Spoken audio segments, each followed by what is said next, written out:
Swimming like a shark in a shrimp tank. Big fish, small pond in the shrimp tank. Hey everyone, this is Mark Scribner. I'm your co-host with John Warner from the Shrimp Tank here in Boston. You can follow this show, all our shows, on theshrimptank.com/Boston. We are nationally syndicated through iHeart, Spotify. Basically, you can find this show, all our prior shows, anywhere that you follow your podcasts, Apple, Google, Stitch, SoundCloud. Those are all the places that we reside. We are now what we're told, the #1 entrepreneur show here in Boston. We'd love to get your followership. You just click on this follow button and you'll get our alerts for our shows that are coming up. John, today, again, we have an amazing guest, Norm DeGrave. I always goof it up. Amazing gentleman that I actually got a little bit of time on your Clubhouse show and learned a little bit about Norm and some of the things that he's doing. Norm is the Chief Marketing Officer at CVS, which is a Fortune 500 company, and also has a really cool background that in his prior life working for Digitas, he was also a chartered financial analyst. And we don't see a lot of people with the left side of their brain being analysts, but we're going to learn a lot about what he's doing in his profession and some of the things that are happening. So what are you excited about today, John? And welcome, Norm. Great. So Norman, I've known for 10 years plus, super guy and really thoughtful, at the epicenter of a lot of cool trends. And I think this show will be very informative. As you mentioned, he was at Digitas.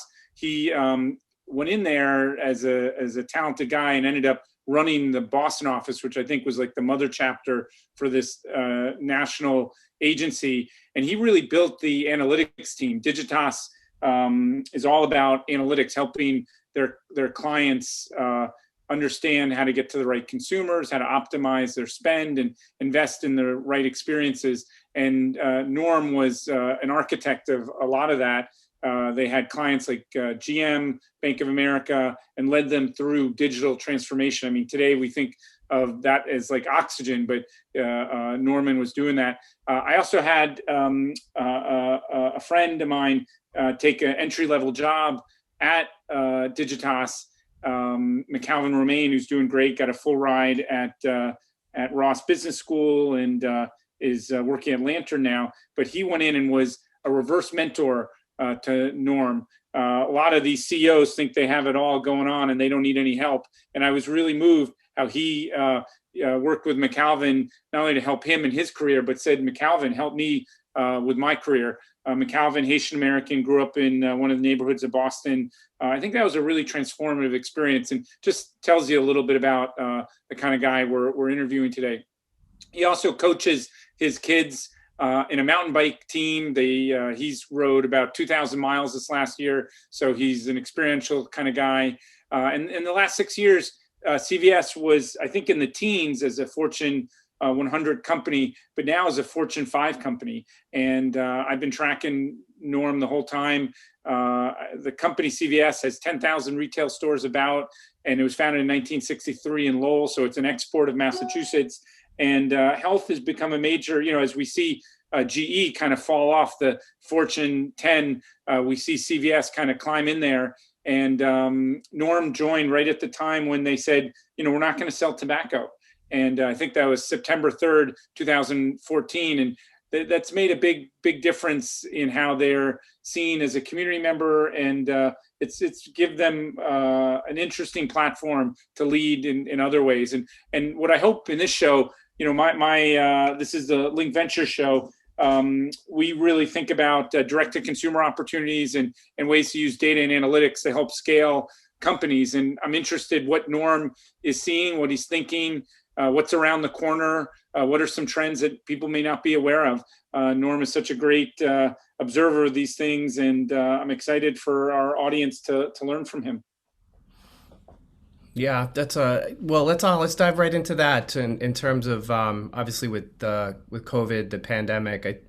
Back to the Clubhouse, and I hope I heard this correctly, but one of the things that you mentioned is that the retail is obviously, it's a huge footprint, but a lot of your work now in the digital side is there's a much bigger opportunity from making CVS and healthcare more of people's lives more matter on the digital avenue versus what I would think is just like walking into the store and getting a vaccination or whatnot. But maybe if that's right, if you could expand on kind of the whole digital mindset of how healthcare is going and what role CVS plays in that space.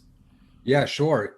I could definitely do that. I was looking at the Fortune 500 just came out again. CVS moved from fifth to fourth, so 3 more spots. I don't know. There's a company called Apple that's up there, so we'll see. We'll see what they're all about. Were you worried that you might go down, or you knew you guys were going up?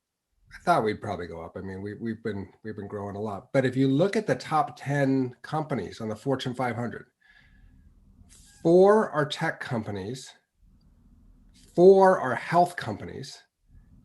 1 is Walmart, which is kind of retail and e-com, and 1 is Exxon, which is has gone from 1 to 10 and is on its way out. But so if you want to understand the opportunity in health and digital, to me that says it all. It's digital and health are the ones that are at the top of the Fortune 500 at the moment.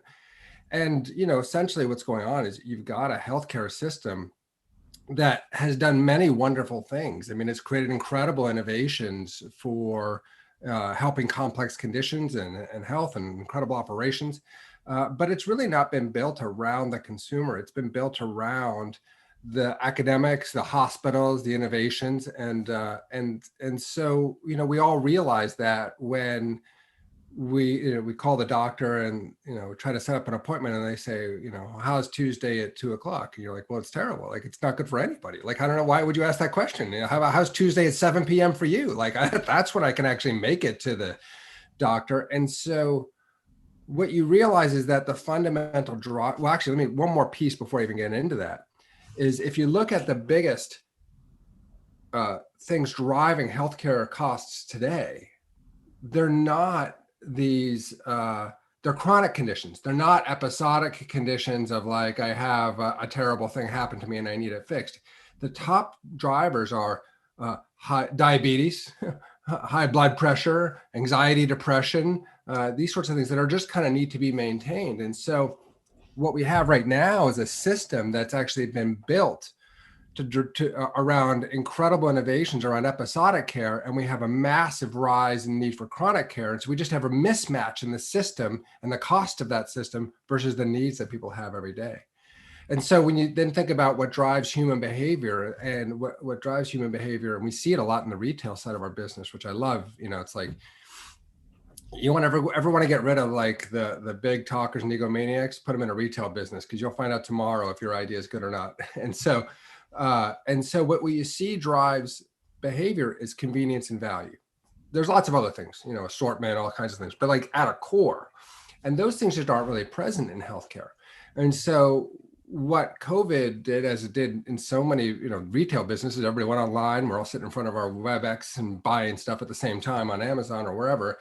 But it also accelerated digital healthcare, telehealth, or order your prescriptions and have them delivered or things like that.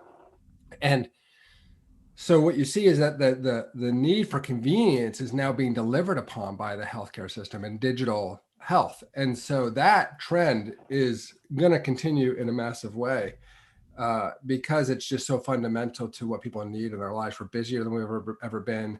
There's a bifurcation of incomes in the country, so people need things that are cheaper. So, I think that's all going to happen. And if you get people to engage more in their health, on these chronic conditions, you lower the cost for the entire healthcare system. So everybody's kind of motivated by this idea.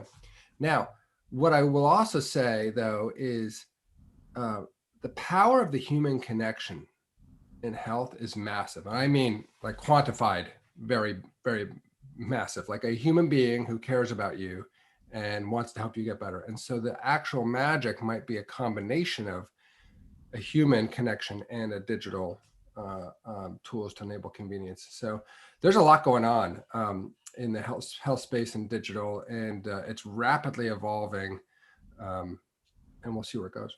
I'm curious what you see the next 5 years looking like for CVS, but maybe before you answer that, what are some of the big shifts that you've seen over the last 5 years, and any are you surprised by, and will they continue going on the trajectory that they've been going?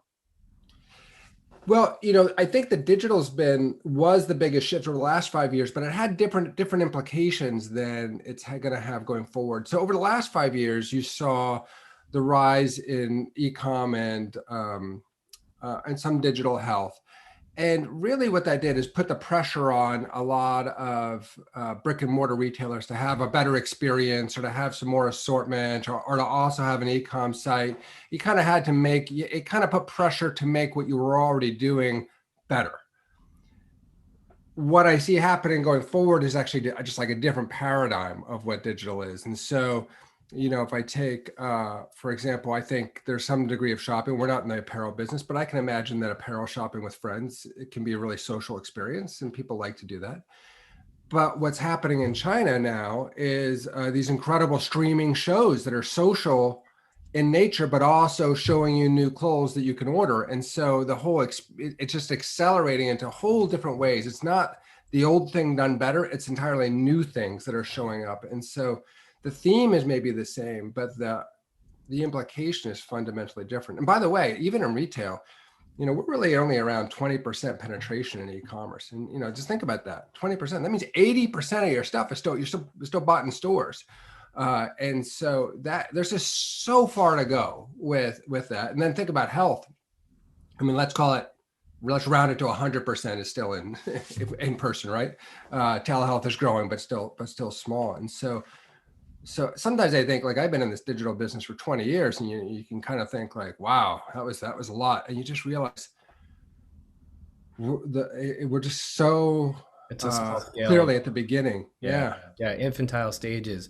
Yeah, and I noticed, like CVS, like my son has prescriptions. Like you see the convenience of the whole experience now has changed. Just as a consumer, just to reply all if you want us to automatically refill your prescriptions. And just the whole digital experience.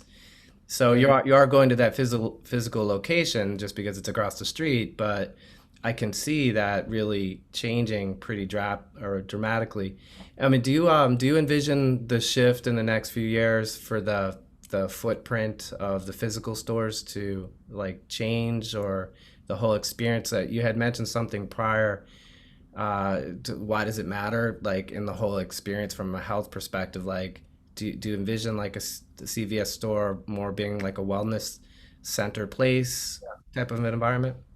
Yeah, I think, look, if you look at the general idea of a pharmacy, it has a pharmacy, of course, in there. It has some OTC products and some beauty products. And then I'd say it just has a bunch of elements of convenience store kind of stuff, right? And there's still demand for that stuff. There's a lot of people coming for the convenience offerings, which are fine. But as more stuff goes online, it's going to just recede the demand for some of those things. And as we go more online, like when we're not traveling around on the road, we don't need to stop by a CVS to get something necessarily. But and so that has really caused us to rethink what those stores really are. And so what we're doing is you're going to see the whole thing pivot into a health and wellness offering. And we're just going to think of us going from kind of what I'd say is like a convenient general store to a health and wellness specialist. And that's the evolution you're going to see. Now, we've done that with about 1,000 stores so far that we changed into what we call health hubs. We took 20% of the space and made it into services. And, there's a wellness area, and there's more chronic care services and acute care services through the MinuteClinic, different products in there, and they're performing well. And so, in fact, beating our expectations. And so, that's kind of given us the courage and the kind of light to say that's the right direction to go. And then you just think about the digital space. And what you need to do is get people to no longer be loyal to your location. You need them to be loyal to your brand and choose wherever you want to go. And so, when you think about what CVS really did, we had companies like P&G and Unilever and these other companies. They built demand for their products, and we put them close to your house. We didn't have to build a brand for our product. We were here. Mm-hmm. And now, of course, you can get those things a lot of other places. And so the goal for CVS now is to build a brand that you say, I want to use that brand regardless of where you are, if you're online or near a store. And so that will be around health and wellness. And the stores will then, that'll change, but they can access a lot of what else is in the enterprise as well. Mm-hmm. Norm, how are you working with direct to consumer companies? There are a lot of startups, recognizing how big the health space is. Any advice, any best practices of things that have worked? Like you said, P&G and Unilever had created demand, and you're help making stuff accessible. I could see you guys being a hub for a lot of direct to consumer entrepreneurs to create a win-win scenario. Yeah, and we are working with a bunch of them. I think generalizations are by default not always true, but if you kind of look at a lot of D2C brands, after they get to about 100 million, it's hard to scale a lot through digital only, and they tend to need a physical distribution to help with that. And that's why you see like Dollar Shave Club going into stores, Harry's going into stores, Warby Parker has stores. Like there's a reason for this, because like I said, online penetration is 20%. If you want to access the other 80%, you've got to go into where people are. And so we're working with those brands to, it's good for us because we bring new innovative products people can discover to the neighborhood, which is great. And it's good for those brands because we're in all those spaces and we have a pretty trusted brand for health and beauty. And so that I think is something that's really interesting as you think about the evolution of the world, because there's I think a default and sometimes in our heads that everything's going to go digital. Like your kind of mindset inadvertently says it's 100% digital. And it's not. Now we might need to reconstruct and reconfigure the stores that have the stuff, but it is going to be a combo of those things. On that, do you have a chatbot strategy? As AI allows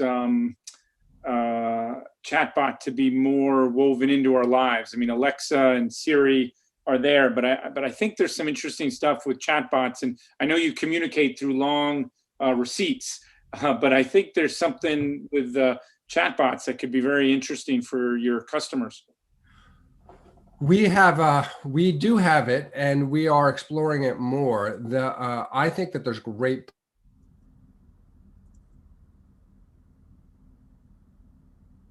Froze up. Maybe he's a chatbot. Or a tech. Yeah, Norm, do you have a texting strategy to relate to your customers and help them, have a better experience? Yeah, well, the chatbot idea is definitely something that we're using. We've used it in different retail areas. We use it in different kind of service areas, but I almost think the chatbot name undervalues the potential of this idea, which you could call more of an artificial intelligence agent. And if you look at the fact that we now have a nurse, the artificial intelligence nurse that's now board certified, you can just start to imagine how two-way dialogue with an interface can change health. And by the way, we need cheaper healthcare, and we also have a shortage of primary care physicians. So the more that you can use these technologies to answer consumers' questions, and by the way, whenever they have the question in a really useful way, the better. So I think that area has massive potential. Has massive potential, but call it artificial intelligent agent, and there's probably a more user-friendly name than that, but it has massive potential. Yeah, I think, I'm not a big fan of Bank of America, but, they do like intuitively, it kind of is learning the things that you're looking at. And it's like, hey, have you checked your FICO score and your whatever, the encouragement, your path to spending, you save XYZ. There's a interactivity that keeps you going back to checking things and getting other services. And, maybe that's something that's on the horizon for you folks on the health side of like, feeding into your Apple Watch and all that kind of stuff. And, just all those connectivities. I remember all of us have been around long enough to know the Internet of Things and this quote unquote thing called convergence that we talked about. But now with 5G, coming up, like maybe, there's a lot of opportunities for you folks with the healthcare, with the wearables and things. Yeah. There is. Now that there's kind of think of it in two ways though. The wearables and the fitness trackers tend to be for people who are already pretty engaged in their health. So that's a good population, right? That's interesting. Now, The other thing that's interesting is to go back to what I, kind of outlined as the major conditions in the country, which are chronic conditions, and how do you have ongoing help maintaining those things? And I think, a lot of that can be helped with this idea of a chatbot or artificial intelligence that's proactively helping you through the day. And some of that, listen, we all need reminders once in a while. So having a helper that does that is it's really got a lot of potential. I mean, it's in a way you could say like the SMS channel is gosh, think about it right now. I know we have rich SMS, but it's actually not that often right now. I mean, it's just so basic compared to what it can be. No, it's like Morse code at this point, and the last few social platforms have been image driven. You think of Facebook and Instagram. Yeah. Chat isn't focused around image, and we have short attention spans and a lot of things coming at us, and there may be a way to do this really efficiently. So I got a question for you. You have a big budget to spend on marketing. You're the chief marketing officer. Your company trusts you with that budget to be strategic. How are data and analytics shaping the decisions and activities that you do? Are there debates or controversies around these topics? I think people are creeped out a little bit by Facebook these days and how much data some of those big platform companies have. I don't think people think of CVS in the same way. Are you trying to intentionally stay out of being clumped with a group that has too much data? I know you guys spent, I think, $70 billion buying Aetna, which I'm sure was strategic so you could better understand the consumers. But you're one of the leaders in the world on advertising spend. What keeps you up at night? What are you doing well? What do you don't want the world to know that you'll tell people on this show? Well, that was Doug, a joke, that last one. The data really has been at the core, my tenure of driving billions of dollars of incremental sales. It is really the behind all of it. Now, I would say the data and the analytics, and maybe in some ways the analytics are more, but you can only do analytics if you have data. So let's put them together. And that data comes from consumers and what we see them doing and what we know about them. And they buy stuff at CVS, they engage with us. We're very careful about the health data. We don't use the health data. We use the front of the store data. But that data has been incredibly valuable. And if you look at what's happening in the world of marketing, these walled gardens are starting to grow their walls even higher and try and make you use their properties. And what's happened as a result of that, sometimes cloaked in privacy, is that a lot of the data-driven marketing techniques that companies are using are falling apart. So the companies that really can do it well are the companies with the most first-party data. That is data on their own customers. And we have, think about it, 70 million plus people using the Extra Care card. It's the card, people ask you for your phone number when you go to the CVS. And it's been running for over 20 years. So it's actually the deepest database of health and wellness front store behaviors in the world, because we have so much. And that's kind of interesting. But what's more interesting is when we started deploying AI on top of that. So think about that data. Think about what we need to do. What's the best thing we can do? I gotta show up to you with a product that you want at a time that you want it, with the offer that makes the most sense for you and me. And I carry 20,000 products. And so, and I've got 70 million plus people that I can do that with. And so the combinations are just in billions and billions. And so when we deployed AI on top of this stuff, we drove a 20% lift in our results over what we'd seen in the previous, 18 years. And so it's so core to what we do. And that's kind of in the direct space, but then also when we look at all the, what's happening with the different channels we have and where we get the frequency with people, there's just a lot of engineering of it. It's not to say that the creative doesn't matter. The creative matters a lot in marketing because it drives memorability. Like if you see something, think about those Geico ads that we all talk about, right? You talk about a Geico ad, that's because it's funny, you remember it, and that has impact. And so we need great creativity. but the data can help us make that creativity even more powerful. And Do you sit with your agencies and say, we want some Geico ads for CVS, or is that in a category unto itself? And Geico is sort of, they've cleared a unique space in the marketing world. well, let me just first talk about Geico. I think you could pretty much say Geico is the most successful ad campaign, that 15% campaign is in history. If somebody said to you, choose a player who's going to have the best ads on TV, I don't think you'd initially say, I bet you it's an insurance company. I bet you it's going to be an insurance. And they tapped into a core consumer insight, which is what? I really don't care and don't want to think about my car insurance. And yes, it'd be nice if it was cheap. So 15 minutes will save you 15%, like a message repeated again and again. Now, the job of the marketer in that instance is to not change that message essentially ever, unless you have to, but to do it again and again and again and again and again in an interesting, memorable way. Mm-hmm. And so that requires massive creativity because it's not a very interesting product. And they did it. They did a really great job. So I just think you could say that there's a lot in what Geico's done that just is really to be admired. So when we think about our advertising, we think about it, some brands think, hey, what do I want to stand for? And it's just not how we approach our advertising at all. What we think is what happens in a consumer's mind, and how, when they think they need something, do they trigger my brand? And that's just very different than kind of almost being a little more egocentric. Like, I want to be about this. You're thinking, no, when you think this, I want you to think that, a CVS. And so now, if I can do that in an interesting way, you're more likely to think CVS. And so creativity matters a lot, but also knowing who you're putting that message in front of matters a lot, which gets you back to the analytics.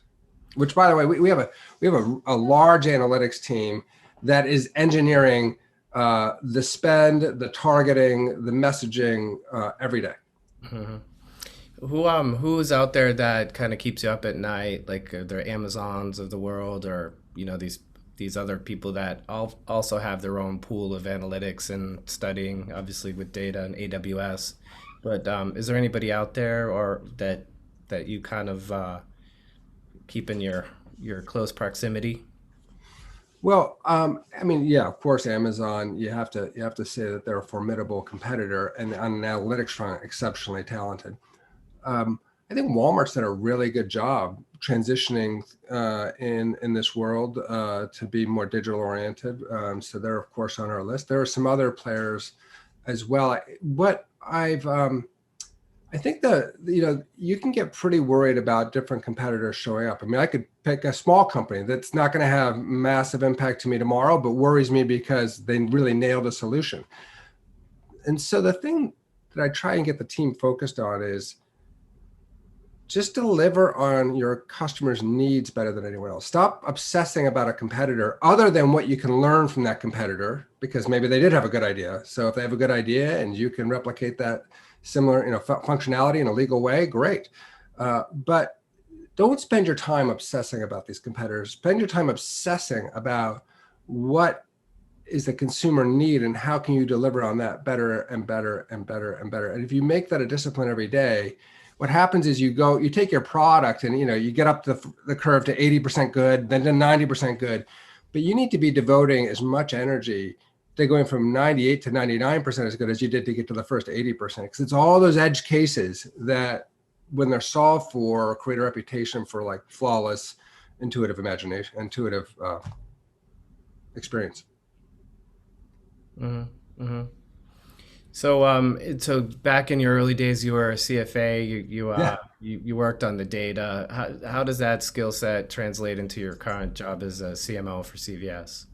Well, when you're in marketing, others in the company and big companies and other companies like to think, oh, like, what could you know about numbers? You're like a creative guy. And I think some of that's competitive positioning. But sometimes marketers have exacerbated that perception as well. And so I'll talk about the trajectory I took, but I'll tell you right now, the fact that I have been a CFA, I'm like, bring it on. I have you want to have a conversation about this? You want to talk about duration and all these sorts of, and all this sort of stuff? I'm right here. and we're not gonna, I'm not gonna let you try and use a language to try and push me around. And by the way, it's also made me a really good marketer because I think there's a perception by some that marketing's like something you do when you have a lot of money, you don't know what to do with it.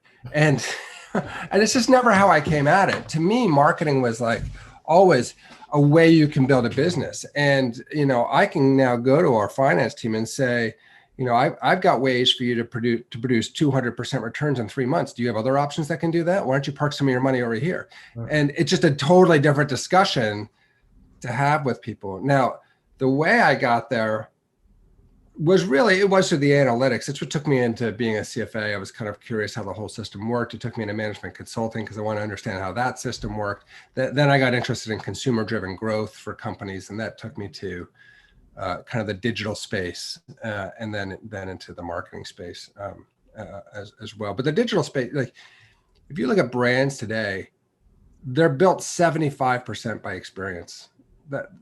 It's another thing that the rise of digital really changed. Like you couldn't just be this brand on TV and then have a different experience, and and a lot of that experience is now turning to digital. So if you want to build a brand, you really got to make sure that your digital experience is delivering on what people want, because that's what's going to drive the most of it. Now, I would say this too. Sometimes people think, why don't I just build a great experience like that? If I have to spend money, I'd rather spend my money on that than on marketing. And like I said, 75%. But if you just do that, you're expecting an awful lot of a consumer to, one, put together all your great experiences into the story of who you really are. They're not going to do it. They generally don't care, and they're not that interested. And two, to remember you when they need you. And, you can see these companies that started, like Starbucks, as a great experience and now have a pretty big ad budget. And as I like to point out about Amazon, which everyone says has an incredible experience is a leader, well, if that was enough, I don't think they'd be spending over $1 billion a year in the US in advertising for their e-com platform. So you really do need to have both working. Hey, Norm, the color red, CVS is so identified with that color. I'm just curious, there's some interesting things that go on behind the scenes around anchoring marketing around a color, and just you're a expert at marketing, one of the best. And then I had a follow-up question just about data and what you think is possible in the direct-to-consumer world around data that gets you excited. But yeah, so 2 questions there. Yeah, so there is a lot that goes on around red and the color for us. So we think of it as creating a distinctive brand asset for us. And in fact, we have the heart that we're trying to, we've had that heart for, let's say 6 years now, and we're trying to put it on all our buildings. We're trying to get more identified with that as well. But the color, yeah, we make sure that there's a lot of red in a lot of our communications so that when people see them at a glance, at a distance, they can say, oh, that's CVS. There have been discussions, hey, is red really a good color for healthcare? It looks like blood. Like, is that a good idea? It seems like scary. And, I mean, the American Red Cross is red. It's called the Red Cross. So that's, there are other things, J&J is red and things like that. But John, to your question, yes. And all brands need to do that, because think about even an ad, like nobody really wants to watch ads. I don't want to watch ads. I mean, like, let's just, but so when you're just really not paying attention, if your brain can in a second identify something associated with me and trigger it, then that's worth money to me. It will have an impact. And so the Nike example. Yeah, totally right. The target circles, right? Exactly what it is when just the connection, the subtleness of that connection without having to think about it just comes right at it's absorbed immediately. Hey, Norm, will you ever have a smell? Like, kind of like red's your color. Will you have millions of dollars spent on defining the CVS smell? My next big project, John. I have a lot of smells here. No, people have approached us. There's actually there's companies that make sense for retail environments. That when you walk into a retail environment, there's that. There's, hey, do you want they call it, what do they call it, the music icon? Think of the Intel, bum, bum, bum, yeah. And so, No, I'm most curious. And I apologize, I don't know the answer to this, but how many years has CVS been around? 1963, right? 1963. Okay. So, how hard is it to pivot, like, a brand that, obviously digital, all things have changed around you, but how difficult is it to kind of change the experience? Is it something that happens over like many, many years?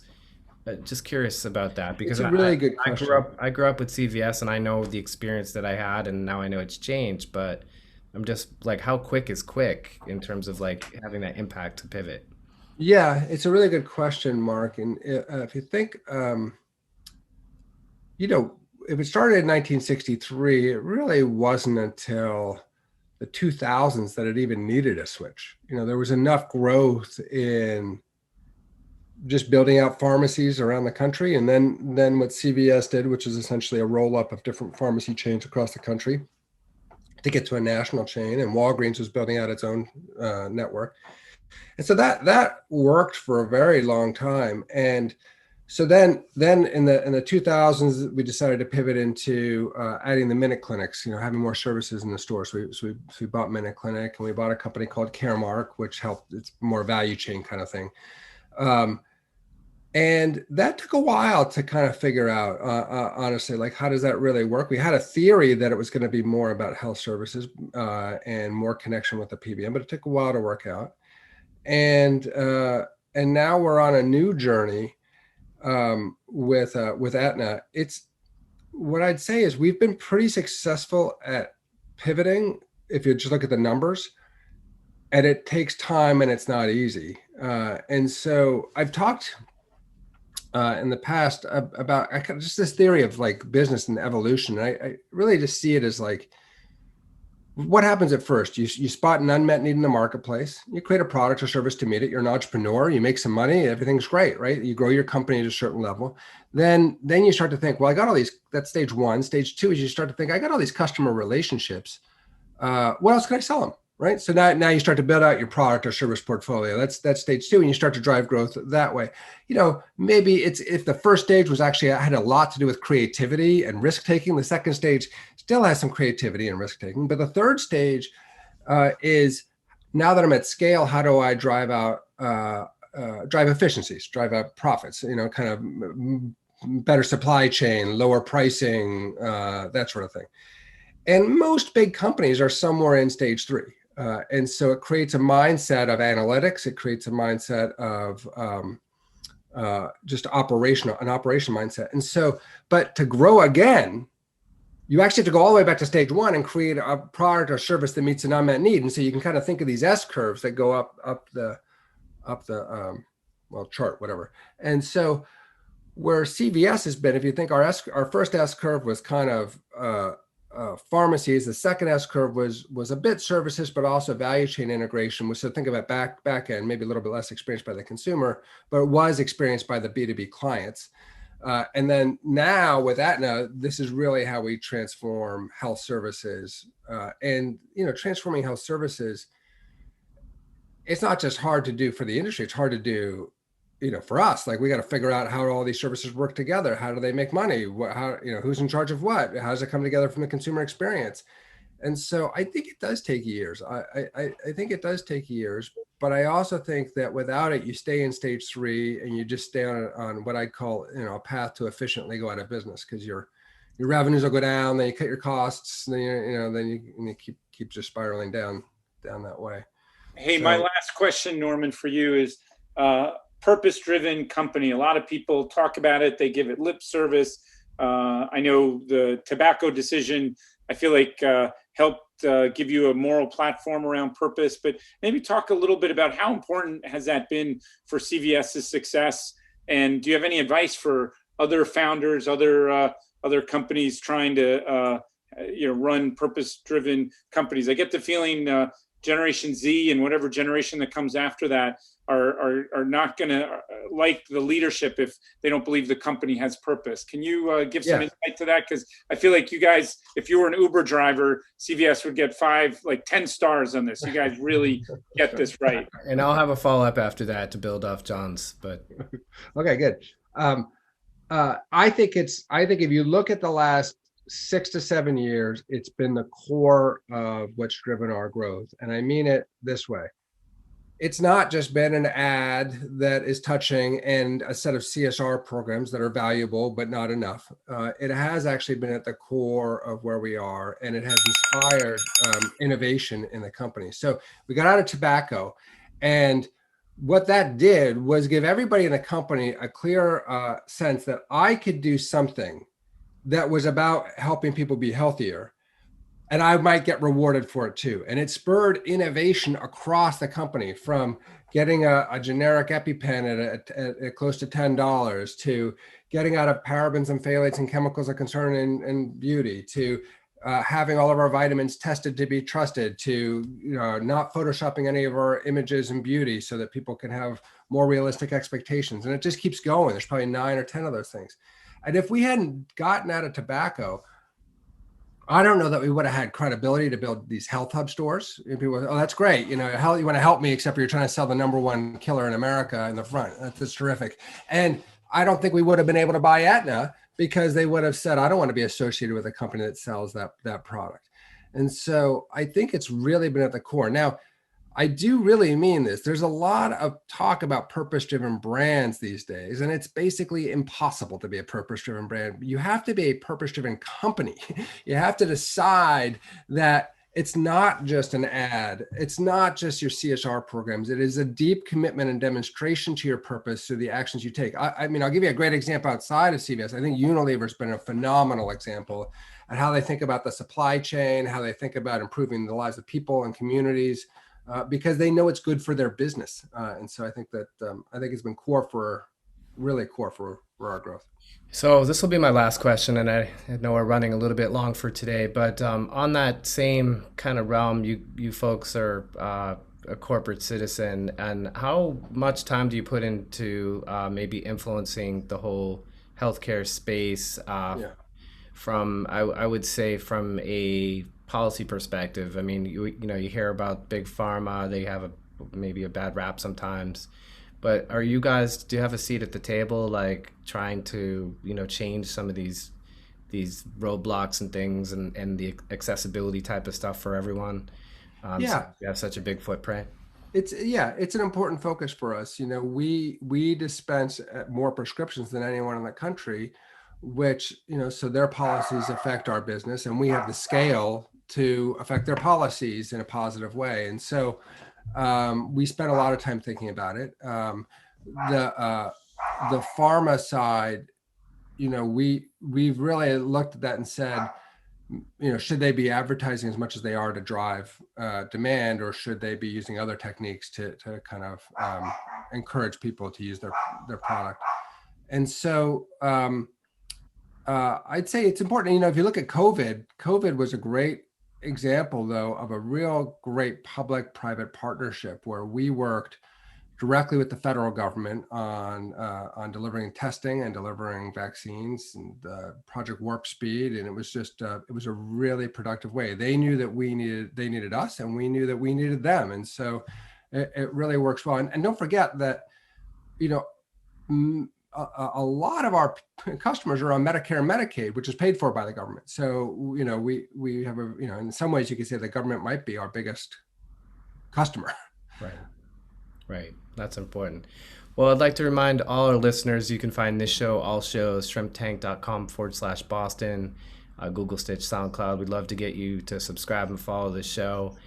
Norm, it was, I know we were kind of fast fire hosing you with a lot of questions, but very, very interesting. And we'd love to have you back someday and to talk about some of the new changes that CVS will have down the road. And I know it's going to be exciting. But on behalf of John, I'd like to thank you again for taking your time to jump on the show. Thanks very much, guys. I really appreciate you having me on. You're an inspiration, Norm. Keep up the great work. And I expect you to be a Fortune 2 company next time you're here. So that may be incentive to go to the next level. All right. Thanks, John. Appreciate it. Thank you, guys. All right. See ya. I've been feeling like a shark in a shrimp tank. Big fish, small pond in the shrimp